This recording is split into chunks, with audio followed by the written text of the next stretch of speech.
Hello, Mom and Sir. My name is Jollify Sarmento. I am 36 years old, married, and mother of two. I am college undergraduate in Bachelor of Science and Business Administration, major and Marketing Management. I have 2 years experience work as domestic helper here in the Philippines.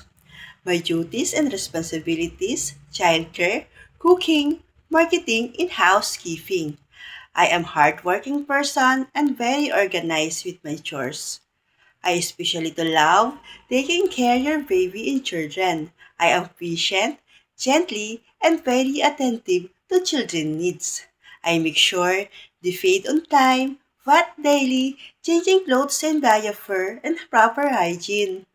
I am careful the following doctor's instruction for vitamins and medicine.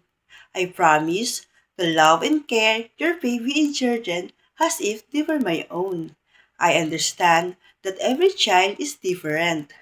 I always make sure children feel safe, loved, and comfortable. Children's safety is my top priority.